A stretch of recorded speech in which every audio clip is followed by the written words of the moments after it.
Tonight you're receiving the Visionary Leadership Award. Can you tell me what that honor means to you? Well, it means a lot to me. Being honored by your peers and by this organization specifically, which is such a wonderful organization, means a lot. And the Visionary Award, as far as I'm concerned, is Hal David's award. He's the first one to this point to have received it. I'm sure there'll be many others. But being given an award that he is yet the only one to receive means a lot, because he was so dear, without a doubt one of the finest writers ever, and it's a great way to end a career at BMI, being honored by the Hall of Fame, the Songwriters Hall of Fame. So it's a wonderful cap and sort of more than a pat on the back, I can assure you, for my career, and I'm very proud. Thank you. You come from an amazing family of songwriters. Can you tell us a little bit about that and how those experiences and storytelling plays into songwriting?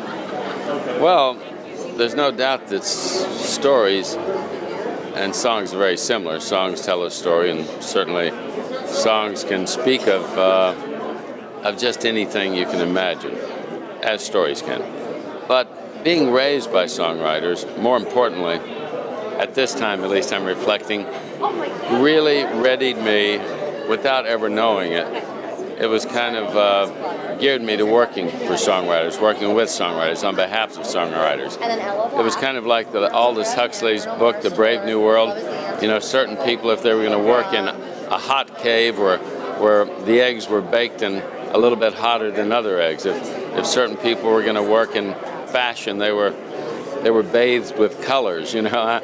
I was bathed with songs. I was absolutely geared from the very beginning to be a part of a song, and to work with songwriters was the most natural and probably the easiest thing I could have done, and things that we're natural at, and things that come to us sometimes easier, things that we often excel in, and I like to think that that was the case with my career. Thank you. Can you tell us, share a lesson you may have learned early on in your career, maybe on the creative side, maybe on the music business side, that you still apply today that might be valuable for newcomers?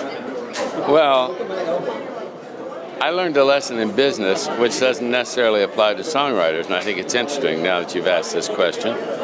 If 3 people tell you you're drunk, lay down. If 3 people tell you they don't like your song, look for the 4th, the 5th, the 6th, and the 7th person, because songwriters have to believe in what they're doing, and they can't be dissuaded by too many people, and you can't. You have to be positive. What's the word I'm looking for? Rejection can't be anything that bothers you. You can't really treat it with much respect. So I've learned those things. I've learned many things. I've learned that you have to nurture a songwriter. If you're their friend, their wife, their co-writer, if you're somebody who really wants to see them and help them reach their potential, you have to nurture them. Sometimes that might mean getting a little bit out of their way, but there are many ways of nurturing a writer. And that's what BMI has always done. We have found any one of 1,000 ways to nurture a writer other than paying them, which of course is the most important aspect of nurturing. You have to literally not only feed their soul, but be able to feed their physical body.